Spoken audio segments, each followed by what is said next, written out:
Hey, everybody, this is Brent from The Second Look. Tonight I have the pleasure of speaking with Ryan Shovey. Ryan, nice to meet you. Hey Brent, how you doing? I'm great. I'm great. Very excited Thanks to for talk. having me on. Yeah, my pleasure. Thanks for taking the time. Thanks for sharing your expertise, your knowledge, your experiences.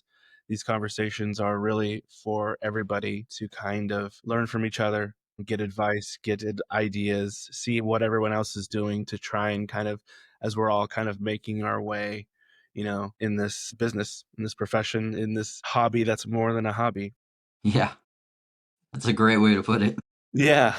It's the hobby we don't really have any other choice but to do because that's our calling. Yes. Yes, that's well said. I mean, filmmaking is hard. It's not easy. It requires creativity, it requires effort. Like you have to long days on set, and Yeah. all of this stuff that you kind of have to deal with in order to make something. Whereas, and I'm not throwing shade here, but like for a writer, you're sitting at your computer or your pen and paper, and you're just imagining and you're writing, and it's a hard work in its own way. But I just think this, to make a film from start to finish and then do it again. And Yeah. once you've done it once and you know what it takes to keep doing it, That's requires a when lot. it's addicting. It's like, well, what can I do now? I accomplished this. Yeah. But what Right. else can I do with Right. what can I do next? What can I try next? Yeah. Right. And you're constantly leveling yourself up, expanding, trying new things, and suddenly you find yourself, making bigger and better things all the time. And that's just how it goes. And if you aren't deeply invested in this process, you're going to have a really tough time. Yeah, you absolutely have to love it. That's why growing up in school and just trying to make a name in any way in this industry, I think the one phrase that I heard most of all was like, you really got to be willing to sleep in your car if you want to make it, make something like this happen. Yeah. All the invested time and stuff you got to have is, yeah, it's pretty nuts.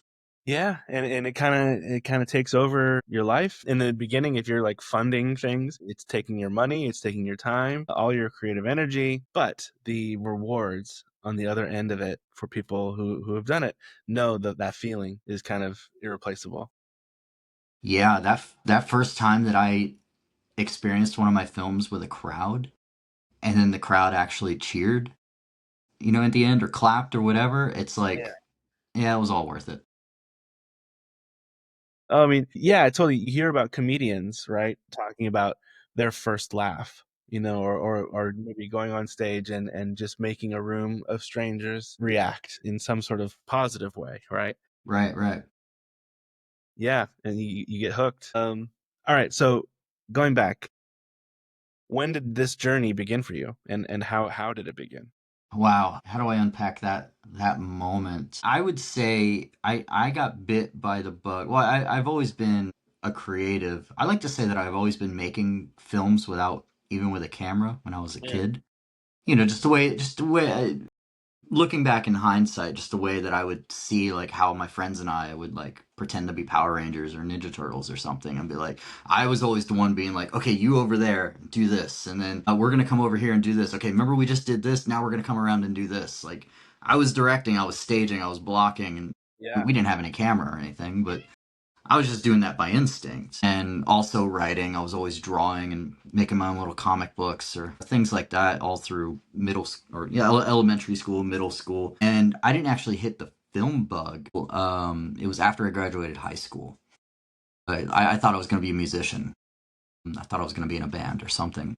And one of the bands that I was in, one of them had a small like Handycam mini DV camera, and I was like, hey, let's just make something. Let's make something for the band, and then maybe after we could just play around. And we played around all right because afterwards I ended up making like a 45-minute long found footage weird short film about puppets that came to life. I would love to see that. I would love to see what unrestrained Ryan did back then. But we just did that, just me and my bandmates inside this, little church where it was where we were practicing. But I was editing in camera.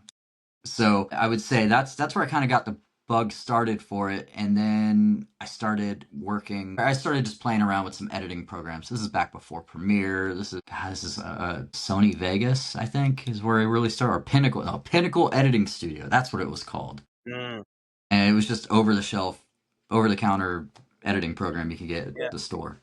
yeah, yeah. And I just started like, oh, you mean I can actually put things together? And so that started the bug and just playing around with that, making silly little things with my friends. Um, and then I decided to go to film school when I was like 24. When I Mm, decided to go to film school, okay. and it was after I saw Desperado, the Robert Rodriguez movie, on TV. It wasn't it, like all the juicy stuff was cut out, like all the blood and the violence and all that stuff. It was on TV, and I saw that, and I remember there's one part where they jump over into another building and they drops grenades down, this big old explosion. They're just walking away from it. And I remember seeing that moment, and I was like, I want to do that.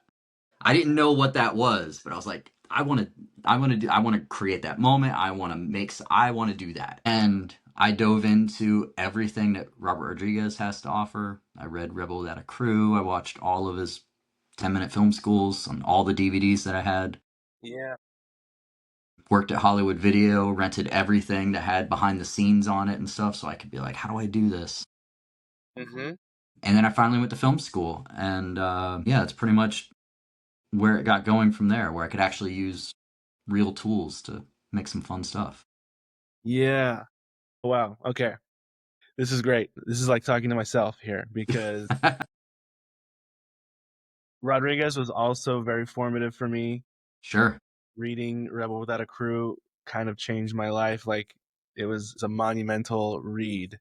I try And to read it before every film. It's one of yeah, those books. you learn something every time. If you kind of figure out something that he's getting at, Hmm. and that's great. I mean, I love that you have that moment in Desperado where it, just things kind of coalesce for you, like, and what a moment, like, yeah, like if any moment is going to inspire you to make you want to be part of that, it's an epic moment like that. It's so cool. Yeah, Okay. So, and then film school. Where did you go? And how was it for you? Did you enjoy it? Did you get a lot out of it? sure. So I'm from Central Florida. I'm living in Los Angeles now, but I went to a film school in Orlando called Valencia. Well, it was a community college. It was Valencia Community College. It's right down the road from Full Sail, but I couldn't afford Full Sail. So I went to Valencia Community College, and it was great because it was the only film school in, I think, the Southeast that was actually working on feature films. Every other one was doing short films or commercials or just letting people work on their own little things or something. We actually had feature films that would come in and use all of us as crew.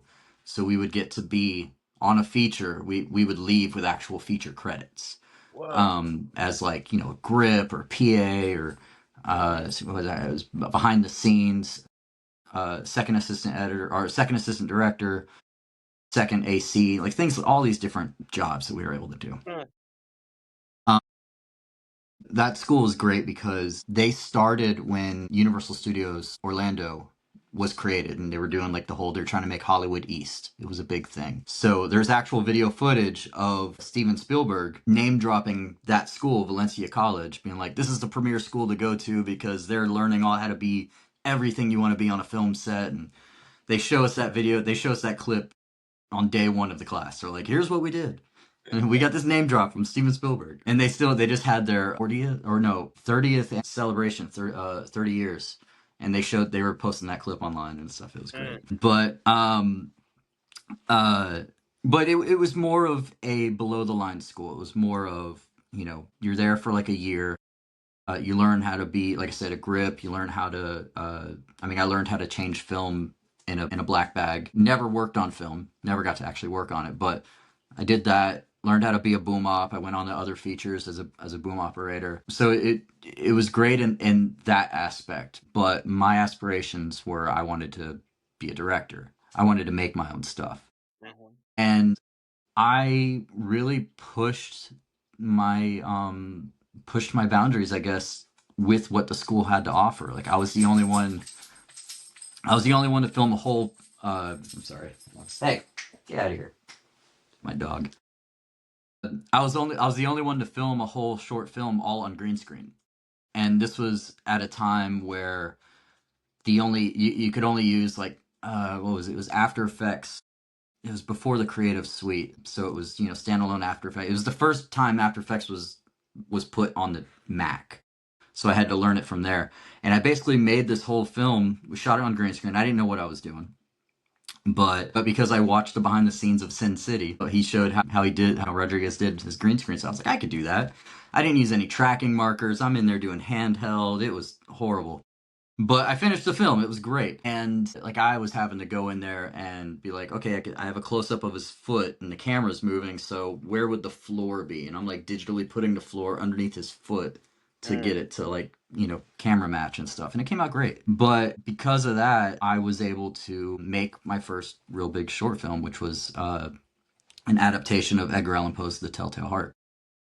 And my film school teacher had a way of letting us know how he really felt about our stuff. If he didn't like it, if he thought it was just kitschy or cheesy or whatever, he'd be like, it's cute. Yeah, that was cute. But with mine, he would say things like, F me, this is great. Brian, what are you doing?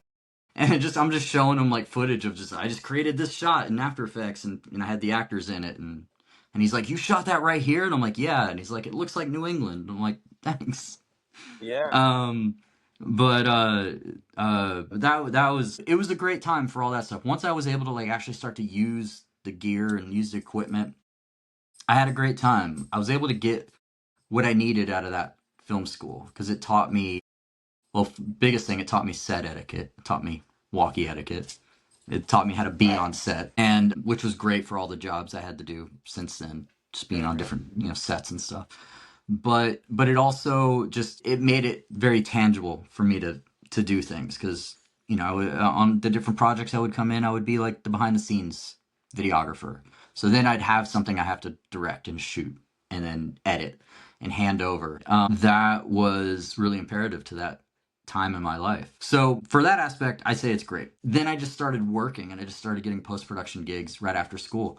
So I didn't move on to go to like a bigger university for directing or Hmm. writing or anything. Nowadays, everything I did on everything, I feel like you can just find information how to do it on YouTube. Yeah. There's another way to do it. I remember there was a panel there where the film commissioner of Florida was there and a bunch of producers. I went to the same school that the Blair Witch Project guys went to. Okay. So I was like a couple years right after them, after the Blair Witch Project came out. And so a couple of them were there and there was this panel and I remember asking them in the panel, I was like, hey, I was talking about focus. I know I like directing, but I also like writing and I also like shooting. I also like editing. Where should I go? What should I do here? And the guy looked at me, the film commissioner of Florida at the time, he looked at me and he said, well, we can't all be Robert Rodriguez. And my response was just like, what? Why not? Yeah, you're right. But now you look like everybody's doing it, right? Ever since then, this was almost 20 years ago. Everybody is Mhm.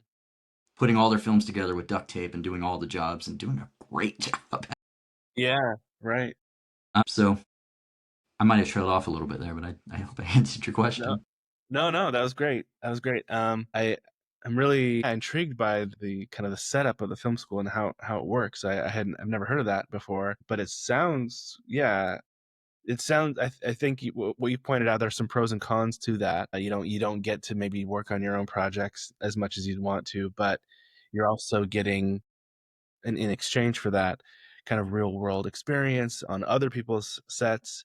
And I think they're in below the line roles, which you know I think a lot of people going to film school aren't looking forward to. Like that's not why they're there. They might Yeah, have their sure. own like ideas, but would you say that that was pretty foundational information and experience that you are glad maybe that you got at some point before you started? Absolutely glad. Absolutely. Like it's kind of silly to think about now, but we had a full day of what was called C-stand boot camp. Mm, which was basically we would all carry C stands on our shoulders, walking around the campus, and then our cinematography teacher would be like, "All right, stop," and then we'd have to do them like the undo the legs and set it down, and it's like all in one, two motions: undo legs, set down, mm, tighten, come in with a sandbag. All right, pick them up, remove sandbag, put it back on our shoulder. Every set I go on, every time I use the C stand, will never forget how to use a C stand. And that has saved me in so much. Just as a PA, I see a lot of other PAs who would be on set, like carrying stands, like kind of like this, trying to get us like, no, no, no, guys, shoulder, close the legs, go, points, points, points, open it up, set it down, boom, come in with a sandbag. Invaluable. Like I wouldn't have learned that anywhere else. I would have gotten yelled at by, guys that were 50 years my senior on a set being like, why are you doing this wrong?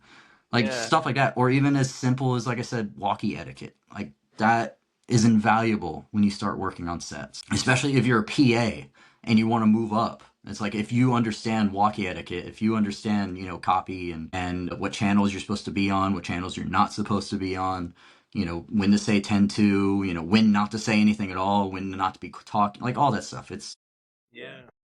that kind of stuff. I would have learned the hard way. I'll say that had I not gone to school and it been like, this Hmm. is what you're supposed to do. Now we put it into practice and you see why it's important. Yeah. So I would say that stuff was invaluable. But Yeah. the other thing that was great about my school was we had so, on a film set, there's so much dead time, there's so much downtime, especially when you're working crew and stuff like that, to where my film teacher would just hang out with us by the grip truck or something. And I asked him one day, I was like, "Hey, like I want to direct. Like how could I learn, like is there something that we learn in this class how to direct or anything like that?" And he was like, "Let's talk about it right now." And I basically would have a one-on with my Mm, film school teacher who had been in the industry for almost 60 years at that point, just about directing, just about crafting a scene and just talking about it or talking about how what we like in other movies and stuff. So yeah. it was a great time. Yeah. Right. No, that sounds great. I love that. I love the boot camp kind of almost like military style. Yeah, That's great. Because truly working production is long hours, hard work. If you're a grip or something, your strength, and it's like sure. it's a very physical job in a lot of ways, and it's hot, and it's all those things that you kind of need to be prepared for to really be able to do it, and also not be so shocked by it. Like when you're on your first set or whatever, it can be really shocking for people Yeah, for that sure. it's that much work. It feels like, I mean, my teacher would always say, like, hey, we're not curing cancer here. Like, the only thing more militaristic than film is the military. He would say that. Mm, But but he would be like, we're not curing cancer, so don't take it too seriously. Everybody's gonna ruffle each other's feathers. Just apologize later. It's gonna happen. We're gonna get short with each other. But you go to find out the reason why, and it's like if you're only at one location for one day, everything has to be focused on hitting that day because we're not coming back here tomorrow. We don't have it in the budget to come back here tomorrow. So if anybody does anything to make it to where our day goes long or we don't get the shots we have because they don't understand etiquette, they don't understand quiet on set, they don't understand where to put a C stand, they don't understand about how to make things safe, then you don't really get hired again. My mhm. cinematography teacher would say, "Be nice and be on time." It's like if you could do those two things, you're teachable. But if you're arrogant, if you think you know everything, if any of that stuff, I'm not going to hire you back. If you're late, it's like if you're on time, you're late. That was another big thing. If you're late, it's like we have time that we have to keep, and if you're not here and we can't rely on you, I'm not going to Yeah. hire you again. Yeah, totally. Yep. It has to be a well-oiled machine to work. And if you're that unoiled cog in the wheel, then yeah, it's a very tense situation. You're there. It's like you said, there's money being spent every second, and it's not playtime, it's not goof around time, none of that. And Yeah, yeah, that's what the you rap party's for. exactly. Okay, so after that, you start doing post production work. I mean, I've only watched two of your films, but I can tell right away that that's an area for you that you're really like strong in, like Sure. in the effects, the VFX, the editing, the filters and sound. These are all really strong suits. So like, what were you doing? What were those jobs? Maybe how did you get them? Here's the crazy thing. I got those jobs. So I've worked on some big things, like, you know, the end crawl credits on like Marvel movies. Like I created that template pretty much. Like I worked on, like they started it with this company that hired me. Captain America Civil War and Ant-Man were like the two back to back. And I was technically the end crawl supervisor for a school of people with autism. It was a college with people with autism. And when they graduated, they got to do special effects and stuff for feature films. And so they brought me on to supervise the end crawl credits. So I basically wrote the whole template of how they do that, based, you know, going back and forth with Marvel. The way that I got that job was they just liked how I did the end credits in my movies. So it was me figuring out like how to do it. Like same thing with like doing green screen work. People were like, we need to find somebody who has green screen chroma keying stuff. And it's like I made a whole short film on green screen in After Effects. I'll always know how to do green screen.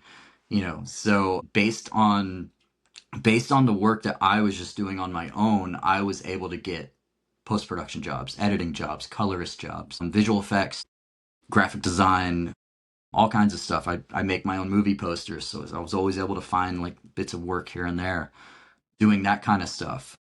I got a job working at Company 3, which is the big color house that does basically every movie.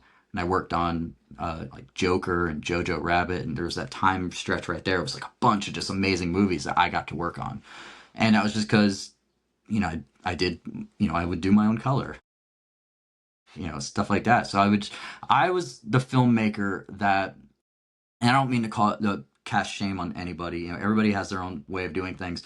Personally, I'm just like, I don't like asking people to work for free. And if I can't afford to pay somebody, then I'm Mm, not gonna. I'm especially if they're a professional. I'm not gonna ask them to do it for free. If I can figure it out how to do it, then I'll figure out how to do it and do it, mm, that way. So I never wanted to be the director that had to try to find somebody to finish my movie. I mm, just wanted to be like, no, let me just learn how to finish a movie first. If I can learn everything in post production, then when I'm on set, I can think like an editor and know what I need to get as an editor, which I also learned from Robert Rodriguez. He talks about that. yeah, So, totally. but that's it. It kind of worked that way. Like I learned more on my working, doing my own films than I did at the professional jobs where my films helped get me. Right, right. All right. Now that makes sense. Yeah, and it sounds like that's not only like that philosophy of not asking for someone to work for free, like it seems like that paid off in that it made you figure it out yourself or like learn that Right. yourself so that you could do it and that you're a better filmmaker because of it, right? Yeah. I started doing the same thing with writing because I Mm, wasn't always a writer, but I saw uh, Kira Kurosawa's quote where he said, "If you want to be a great filmmaker, learn to be a good writer." mm, So, so I was like, all right, let me try writing scripts. So like Sloppy Seconds, you saw that, like that was one that I wrote, and then I have 4 feature film scripts that I've written. One that we're talking with a production company about going forward with now. Hopefully, money if money comes through, we'll see. But yeah, all that was just I just gotta roll with it. I just gotta go. It's like if I have an idea, like why don't I just write it and just keep rewriting it until I think it's good and go with it. mhm, mhm. Yeah, I mean, I really like that mentality, that work ethic, because this is a business where you can sit around and wait for people to bring work to you, and ask you Right. to do things, or you can be proactive and you can do the work yourself, and you can push yourself in a way that sets you up to get things done and get yourself work. Like you can greenlight your own movie in a way. Yeah. So I just like. I will say doing that, I don't mean to cut you off, but I will say like kind of the counter, the other side of the coin of that is Mhm. I see people talking online about saying that you can't be a one man band, like it's not great to be a one man band and stuff like that. And in some respect, I actually agree with them. I would rather collaborate with other people to make the project stronger. I would rather bring on, like, my friends who are DPs and be like, how can we get a better lighting thing here? One way is it takes that pressure off of me on set, so I can really focus on the acting, can really focus on my characters and stuff like that, make sure our story's going good. I've something, it narrows my focus on just directing, but that, which is great, because again, that just makes everything stronger, because I have people who are narrowing their focus on their different crafts. So I do love that situation. There's a few of my films where I have had the opportunity to work with other people in that regards, but the film's got to get made somehow. And if I don't have the money to do Yeah. it. No, for sure. No, absolutely. I mean, the collaborative aspect to filmmaking is really important. It's almost necessary. Again, no, very few people are making El Mariachi, but they can if they Sure. wanted. But yeah, totally. If you find people that you can work with that share your vision, that you work well with, that's always so fulfilling, I think. And maybe, yeah, maybe like what you're saying, like you shouldn't do everything maybe on a project, but having done it, then when you do have a collaborator, now you have like a shared language, right? Like Right. you know what you did and what you want them to do, and now you speak their language, and so as a director, you're more fluent in those areas, and that's when they're able to give you what you're looking for, maybe more specifically. Okay, I want to talk about, is it Zeke's Bad Day? Is that what Yeah. is that what it's called? Okay, Yeah. tell me about this project. Where did it come from? How did it go? Also, really excited to ask about like problems and stuff, problems, obstacles, things that happened during the production that you've had to work with. Like, Okay. we lost this, so we did this instead. Like those kinds of problem solving anecdotes, because problem solving, as you know, is like the name of the game. Everything is Hmm. a problem until you figure out how to do it, right? So Right. maybe share some of those. Yeah. Zeke's Bad Days holds a really special place in my heart. That It's my second short film. I like to, I mean, I've made other like smaller shorts and stuff before film school, but I like to say Zeke's My Day is my second short. That's the one I made right after Edgar Allan Poe's The Telltale Heart. And I came up with the idea, I think I saw From Dusk Till Dawn, and which is so great because it's like a gangster movie, and then halfway through it's a Right, vampire movie.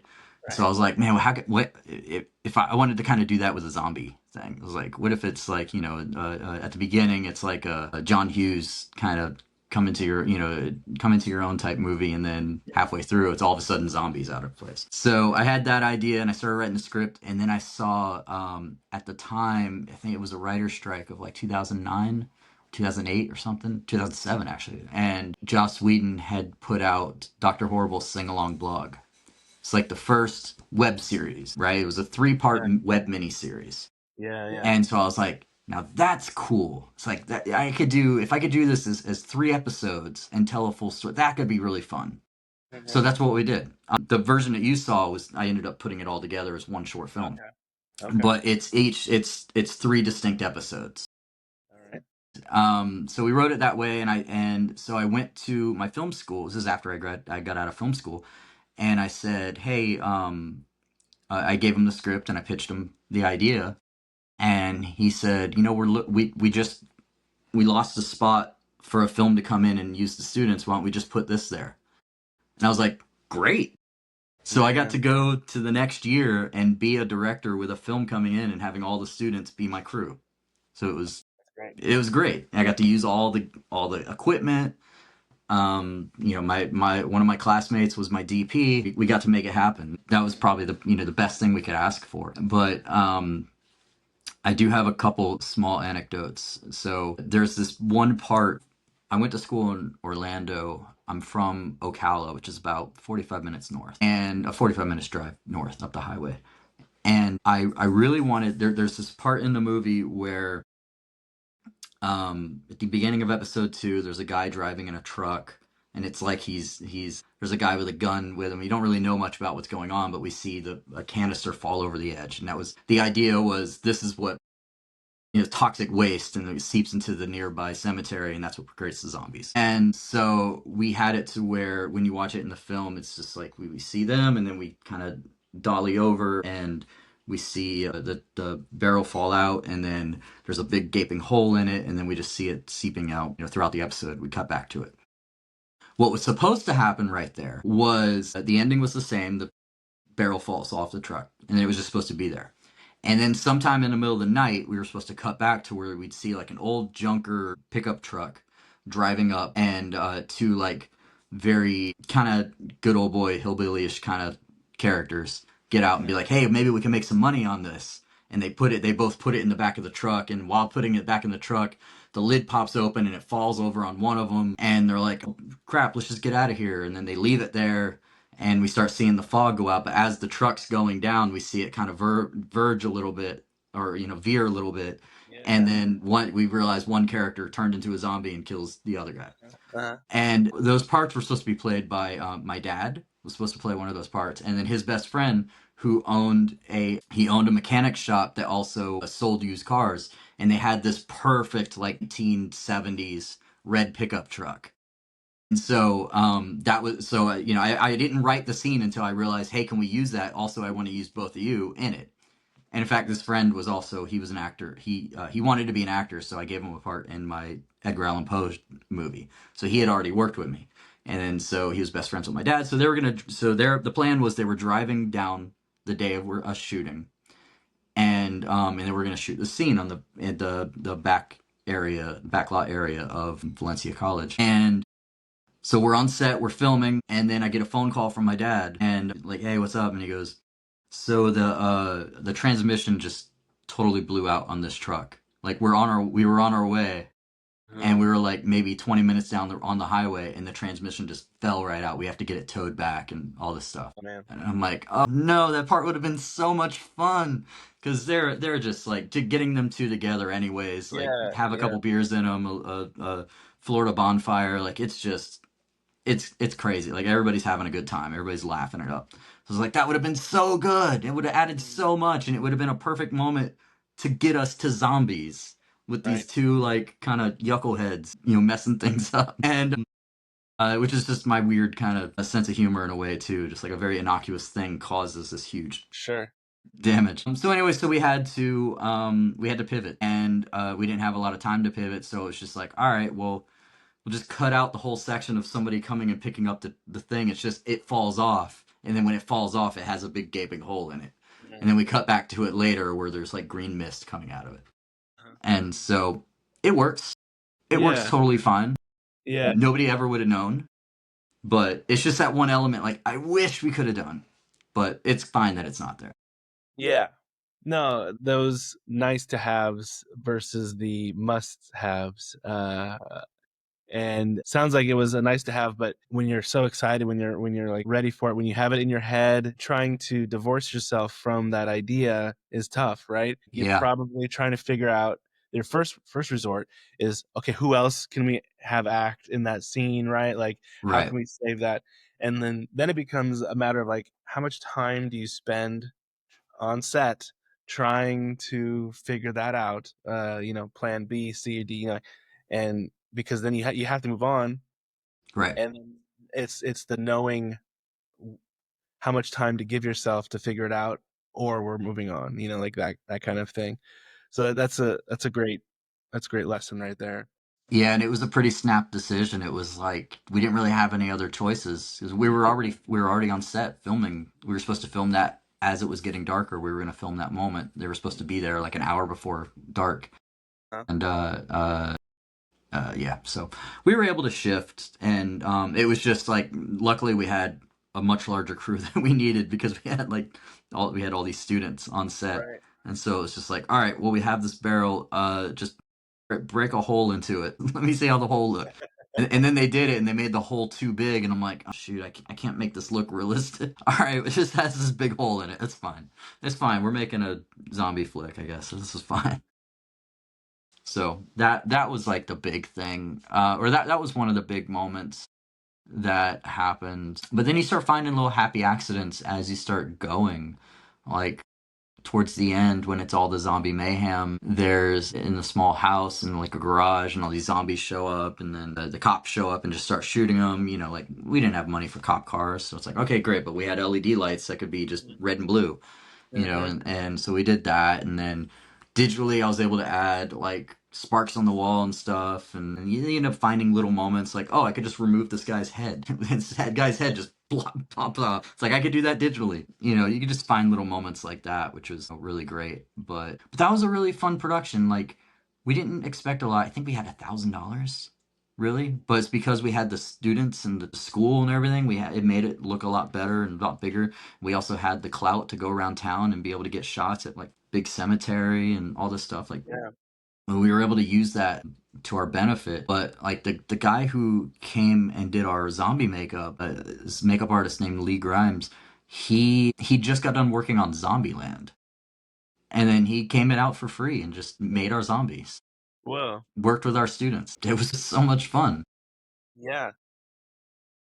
But I released it episodically. I released that thing on the same day that the first episode of Walking Dead premiered. So it was like perfect timing Perfect. for Yeah. for that kind of material. Sure. It was great. We did a good job.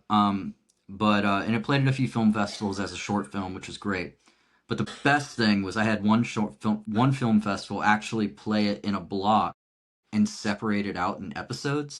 Hmm. So it's like it was the first short film that played, and it was only the first episode, and then like then a couple of other shorts, and then they started with the second short film. And it was like, oh, this is continuing, and then that ended, and then a couple other short films, and then by the time episode 3 came around, everybody was cheering like, oh, we get to see the ending. This is great.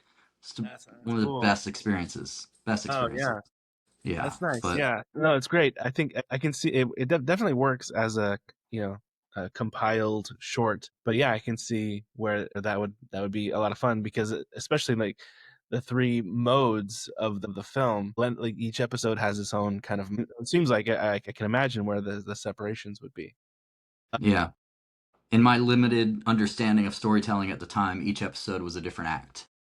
So now I realize, like, oh, okay, act one, act two, act three. I get it. Yeah. No, no, it yeah, totally it works. All right, now let's talk about sloppy seconds. Sure. And we'll have these links in the description. So if anyone's watching, definitely go watch these before, because you know know what we're talking about. That's a more recent film. Tell me, like, where did that come from? Yeah, so that one was really fun. That one is pretty recent. I like to say that's my last short film. I have made something else since then, but it was more of a trailer, like a pitch trailer. But that's my last short film, and that one came about because it was really serendipitous in just the birth of it. Like I had just started hanging out with my girlfriend, and she also is a filmmaker and an actress. She's the star of that one as well. She's produced it and she's the star. And she was telling me a story about a film that she wanted to make that was just something that, like, if she could have gotten revenge on her ex-husband for cheating on her, this is the story I would have done. So she's telling me that story, and it's basically what happens in Sloppy Seconds. And as she's telling it to me, she kind of more had the idea of like an I Love Lucy type thing. But the backstory on me is at that time, especially, every night to fall asleep, I was rewatching the entire Tales from the Crypt TV series. So like I was watching a different episode every night, and I was just every time I'm just like, God, if I could make an episode of if they brought Tales from the Crypt back, how could I get on? Like I'm sitting there like that, and so she's telling me this story, and then it cleared. I'm like, that would be an amazing episode of Tales from the Crypt, just the way you're telling it to me. Yeah, And so I kind of pitched it like that to her, and I'm like, could we do it like this and like make it look like it was, you know, like a lost episode of Tales from the Crypt, even, or you know, something along those lines. And she dug it, so we ran with it, and we didn't have a lot of money, but we raised what little bit we could. Some people just gave us some money because they saw that we were making something, and I think Tracy put something on Facebook, just like, "Hey, I'm making a new thing." Didn't even ask for it. People were like, "I want to give you money." So okay, so we had some money, and so that's pretty much how that came about. And so I wrote the script. It went through a couple different versions of like. At one point, I wanted it. I thought, like, what if they're playing a big poker game and she kills everybody? And it's like, well, what if we kept it to just these two, like she was really good about like sitting down with me at one point and being like, hey, what if instead of doing like all those people, we just had it to like us two? And I'm like, oh yeah, I guess we could do that. And actually, that works better. It makes it feel more intimate, and it also makes it feel more like an episode of Tales from the Crypt. And like that's how that kind of stuff happened. Right. So yeah, that's how that story came about. So we made it, and again, that was another one where I pretty much had to do a lot of the jobs. I wrote it and directed it, but then I also was the DP. One of the days I was a gaffer. I was pulling the camera dolly and kept pulling focus while making sure, my actors are actually saying their lines and, stuff like that. And we're making sure we're doing any character stuff. We shot it in 2 days. And then we had to do a pickup day because that whole sequence where he's walking outside, he comes outside and he walks out. We kind of did a little bit of day for night thing with that, but we had to shoot that a couple different times because the first time the camera was pointing into the setting sun. So we had to come back out and shoot it the other way so it looked more like night. Mm-mm. And it worked out great. But just little things that you kind of learn along the way. Yeah. And actually that one has zero digital effects. There's no visual effects in that. It's all practical. Wow. Even the shot the ending shot where she has the cutter and she's going up to his neck and the blood splashing. Yeah. I just got that in 3 different plates. I just got the one actor sitting there, the shadow of him, just like acting like his head's getting cut off. Then I had a shot of her coming in with the knife, and then just with my special effects artist, her and I were just like we did another just clean plate of just splashing blood up on the thing, and I just composited all three together. That's as much as visual effects it is. Yeah. So it was all done practically, and it was very fun. Like it was a fun shoot. It was hectic. We did it in 2 days. Everybody got on each other's nerves. We Hmm. did the best that we could, but in the end, people seemed to enjoy it. That film got me into San Diego Comic Con for the first time. Apparently, they do a film festival there. Oh, Yeah, and Tracy sent the film there and submitted it, and they got us in. And that was my reason to go to Comic Con for the first time, was because my film was playing there. I had a full professional badge and everything, and got into Kevin Smith's film festival. When he did his new festival where he does it his that's dinner. movie theater. Yeah, so I got into that first year, and then it got distribution. It's actually on Tubi. You can actually watch it on Tubi. It's part of a feature film anthology where they just so happened to be looking for things that were like Creepshow and Tales from the Crypt to make their own anthology movie, and they made us their premiere thing. Wow. So it opened up some cool doors for that one. That was a lot of fun. I'm That's great. still, I just put it on YouTube for the first time. It just finished its festival run and all that stuff, and I'm like, let me just throw it up on YouTube. And in 5 days, it has like over 1,000 views. It's doing pretty good, I guess. That's no, that's awesome. Very cool. I'm curious because some of the business side. I mean, that's awesome that like Tubi picked it up. For people who haven't had that experience, can you walk us through like what was that like signing distribution deals? Like, is it a lot of contracts that you have to like really read through closely? Did you get a lawyer? Sure. How did you handle that? Yeah, so the way they found us was complete happenstance. It's never happened before and it hasn't happened since, I'll say that. But it was basically this company that creates a pulp magazine was wanting to make an anthology movie, and they actually called Tracy's neighbor because she was like an actress in like different things. And Mm. they looked her up on IMDb and they called her and she's like, "Hey, we're looking for something." And she's like, "Well, I don't have anything. I haven't been in anything, but my neighbors just made this thing." And then so she gave us they gave us our phone number, and Tracy was like, "Yeah, sure." And we sent sloppy seconds over to them, and they watched it and they said, "Oh my God, this is exactly what we're looking for. And thank you for not making it super short. Thank you for making it like a 13-minute long film Right, right, right. because it works better for us." And I was like, "Oh, great." So it was complete happenstance that they wanted us, or they were happened to be looking for that. When it came to the contract, it's this very small company. I think it's ran by one person, and he hired a friend of his to help produce the movie. And there wasn't a lot of negotiating in the contract. It was just every filmmaker is going to get a 25% cut of the movie. Every film that's in there is going to get 20. There's 4 films, so yeah, every film's going to get a 25% cut. And so we just split everything evenly. Any money that came back. They already had like a small distribution deal. I think more of the contract stuff's probably on their end. For us, it was just we just want to get things in here. It wasn't exclusive, which I really appreciated. Like I was still able to push it on other platforms. And the great thing about this anthology is kind of at the well, they came to me to do the finishing for it. They came to me to like we need somebody who understands how to do the online editing and get deliverables, and I'm like, I'm your guy. I can do that. So because I had that relationship with them, they had one film ghost them. Like one of the short films just like ghosted or like didn't respond to them and everything. So they're like, "Hey Ryan, do you have anything else?" And I'm like, "I do. I have a film called Mirrored. It's I tried to make it like Creepshow." And they watch it and they're like, "Great, love it. Let's put it in there." So I have two films in this anthology. Okay. All right.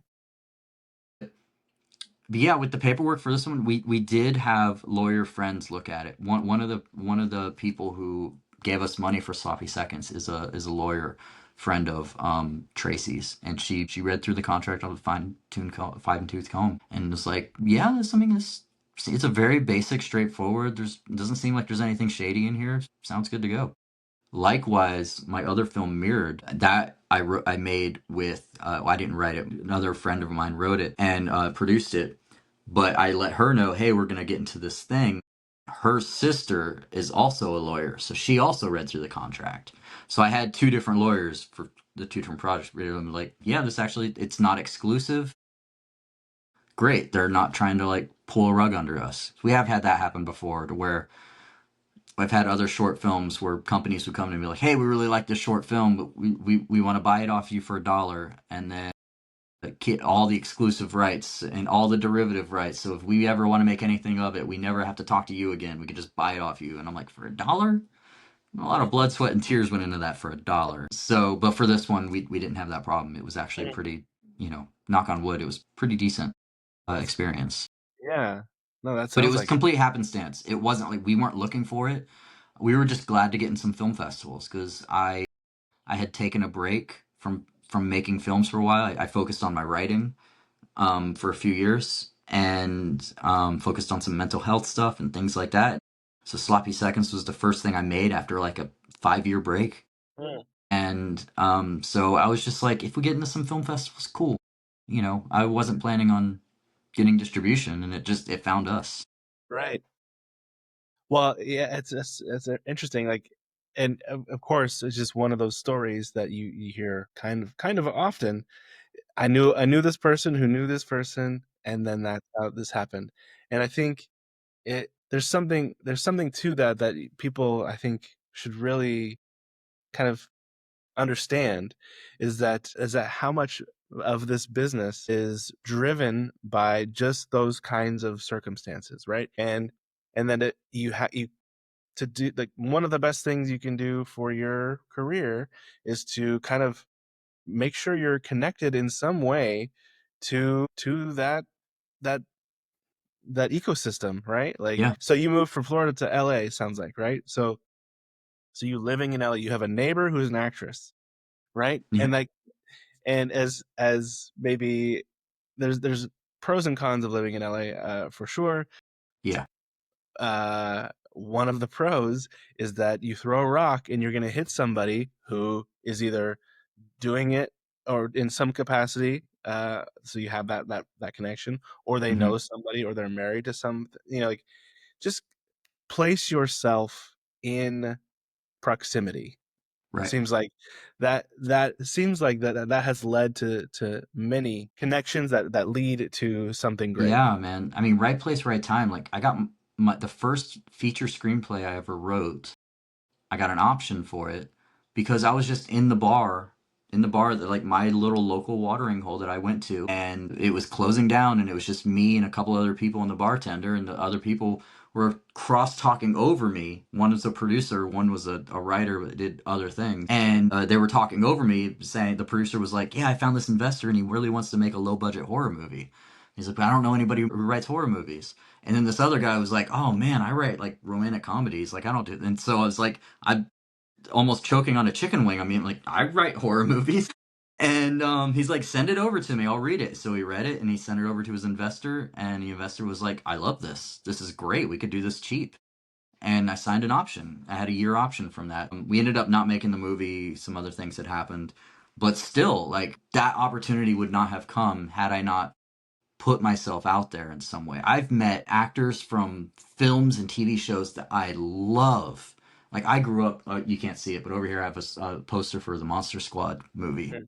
Mhm. And at the same bar, like, I met the two main kids from that movie. Like, again, happenstance. They came up to pay their bill, and I'm like, Andre Gower. He's like, oh, hey, yeah, what do you do? I'm a short filmmaker. They were looking for short films for their TV show they were doing with Nerdist and or web show or whatever. Yeah. And they loved my short film I sent them. And they said, great, we want to. I was on the first episode of it. And then now he's like a friend of mine. He's like a personal friend of mine. Like, I can just call him up and be like, hey, man, we got drunk one day and he told me all these stories from Monster Squad. It was amazing. He shouts me out when we go to cons and whatever. I'll ask a question in the audience and he's like, Ryan Shovey, he's a good filmmaker down there. You guys should follow him.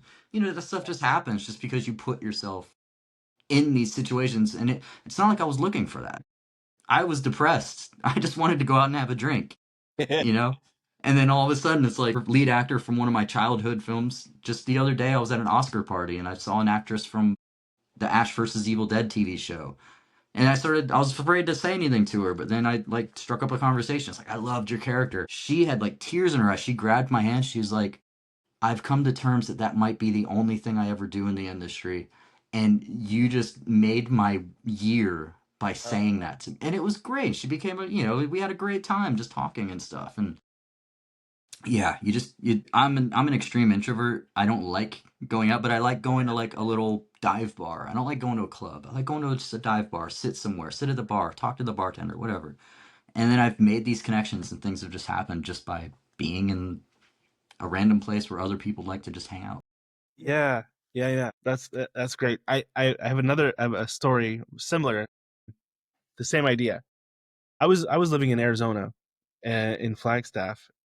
This was either during no, it was like the summer after high school. They had Okay. some film festival there.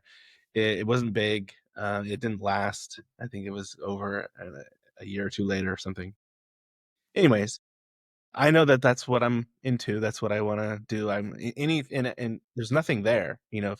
film wise, right? Or very little. So I was like, I heard about this film festival. I went and I just volunteered. I signed up to be a volunteer, and I was working a shift at like their headquarters, which was downtown.